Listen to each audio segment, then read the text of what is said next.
Hey everybody, I hope your first day back at Dodge Middle School since being home for distance learning went awesome. I can tell you this, I definitely missed you guys a ton. I wish I could have been there to say hey and exchange stories and all of that fun stuff, but I hope to be back on Monday and I'll be able to see you guys on Wednesday. All right, so again, late at night, I'm recording this, but um, can you believe about Mason Buttle? Okay. Talk about like holy cow, is Matt Drinker gonna get in trouble? I'm curious about that. Corey and Lance, the two kind of friends, will they get in trouble for it? Corey didn't do anything, but he knew about it.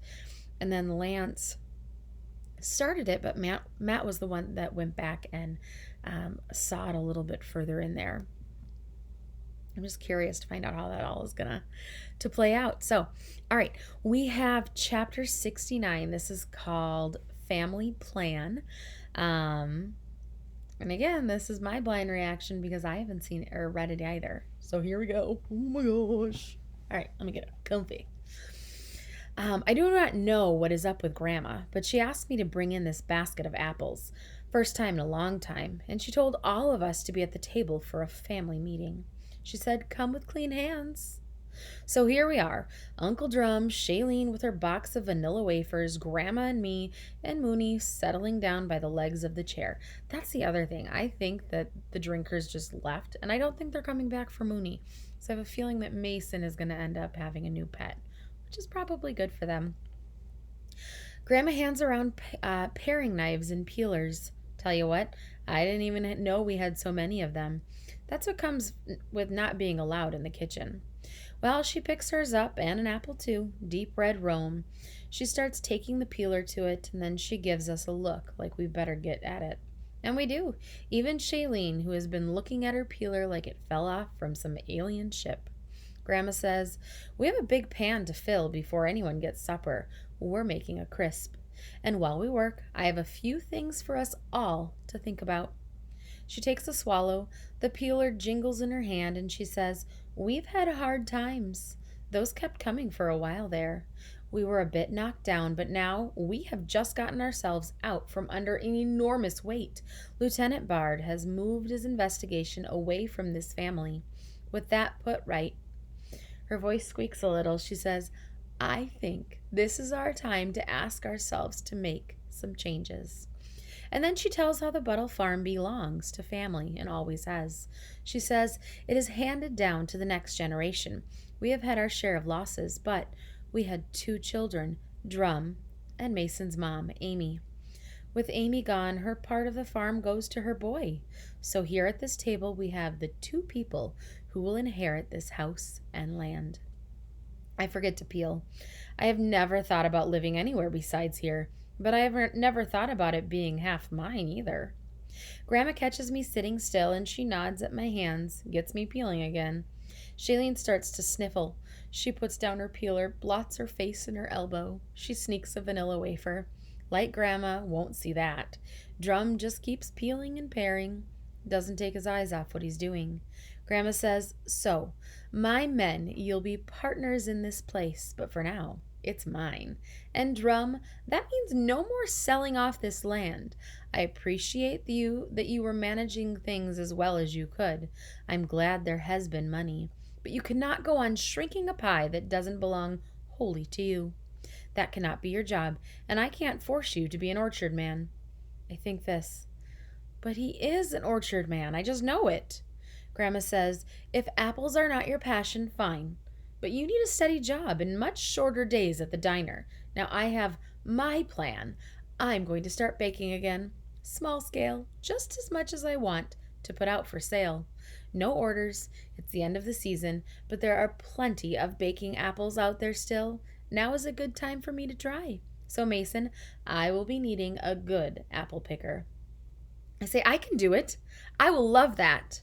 She says, "And I'll be providing after school care here. It's just one girl. She'll get off at the cluster stop with Mason, so there's a little more cash coming in and a bit more life happening around here."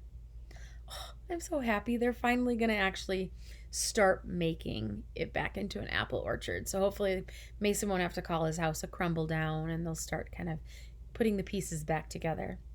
I watch Grandma slice apples into the pan. She's quick. I bet she beats all three of us to one. Grandma says, "Now, Shailene, the shopping has to stop." Uh-oh. Tell you what, that girl turns into a puddle, sobbing, shoulders shaking. She has been ruining that vanilla wafer this whole time. Crumbs between her fingers. She looks at Drum, but he won't look at her, and she says, "But I have to shop. I do." She has the black stuff running under her eyes. I hand the paper towels to her. Grandma shakes her head. She says, "You can't keep spending. You have to find a way to be a contributor." Shailene says, "How am I going to do that?" Grandma says, "Well, you like to shop. Maybe you'd like to sell." I say, "Yeah, work at the stand, sell apples, sell pies. We can use the help. Holy cow, Shailene, I'll get you outdoors." Shailene says, "Pies?" She sputters the letter P all over the place, and she says, "And then what? Someday Mason can just kick me out anyway." I say, "I can't kick you out." She says, "Yes, you could. You own half." I say, "Well, then I could kick half of you out, but there's probably at least half of you that could do like Grandma says, be a contributor." I tell Shailene, that half can stay. Uncle Drum breaks out laughing big and loud, not the usual at the Buttle House, not the usual for him. Then I can't help it. I laugh too. Even Shailene pouts and laughs at the same time. Grandma's shoulders shake, minnow eyes shine. I tell Shailene, "Don't worry, we're going to find something for you to do. I don't know how it happened. Maybe just because you've been here so long, but you feel like family. Sort of.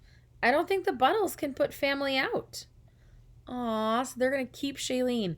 I think this whole part of the book is so, not part, but the whole like idea of the story that Uncle Drum just brought a random girl home and she just became part of the family. I love it, but it's so weird. And then we are quiet, maybe like when everyone is just having their own thoughts. But the thing we get done together is that big pan of apples, peeled, pared, full to the top. Before supper, Uncle Drum and I go out and walk the orchard. Mooney, too. He wanders up and back, never far. Tell you what, I feel kind of mighty about the place. Half mine, someday. Now there is something. I ask Uncle Drum, "Do you know what job you want?" He smiles and he says, "Not sure how much choice I have, but yeah. Grandma's right. I'm ready to work." He reaches up into the nearest tree, pulls off a leaf or two, and he looks them over. He says, "I'm proud of you for what you said to Shailene." I say, "Funny thing, isn't it? Because that was no lie." We walk on, and I ask him, "Uncle Drum, how did we get Shailene anyway? I mean, like, why did you bring her home?" Ooh. He says, "Well, I guess you could say a weak moment born of guilt. Do you know what that means?" I say, "Well, maybe if you tell me." He says, 6. Almost 7 years ago, my little sister called me up late at night. I say, "My mom?" He says, "Yep, Amy. She wanted a ride is all. Her car broke down. Old bucket of bolts. She wouldn't get it fixed right, and I was sick of that. She wanted me to come pick her up from the center of Merrimack after work, 3rd time in a week. And I didn't go." Oh my gosh, where is this going? Oh, I hope it's not where I think it's going. I didn't go. I said no. So she walked out into a foggy night. She got to Swaggerton Road. No sidewalks. Plenty of shadows in the fog, and well, you know the rest. But what you don't know are the last words she ever said to me. Oh my gosh. Uncle Drum wouldn't go pick up his sister, and she died that night. Did you catch that? That's sad. But what you don't know are the last words she ever said to me. Uncle Drum stops and looks at me. He says, "Thanks for nothing, Drum." Oh, that's what Amy said to him. I think this. I thought the stars were out that night. I don't know why, I just thought that. And then I think somebody saying that, well, it would hurt pretty bad. I say, "Sorry. It's hard, Uncle Drum." He says, "Sure is." So when I saw this girl at the diner, looking lost, in tears, couldn't pay her tab, well, I thought of Amy. Because, people are out there, Mason. People are just looking for one kindness. I say, so maybe it's not so much the other thing, the weak moment born of guilt. It's kindness, like you said. Like, give somebody a break is all. And you did. He nods, smiles, and claps a hand on my shoulder. He pushes me and pulls me and hugs me in. I say, so hey, you think we can make Shailene have a yard sale? Get that room cleaned out? He says, yeah, I do. I think that's needed. I say, good, me too. And we don't have to feel bad about that, Uncle Drum, because you know she doesn't know what she bought anyway. You know that, right? He says, yeah, I do. By the way, you want your room back?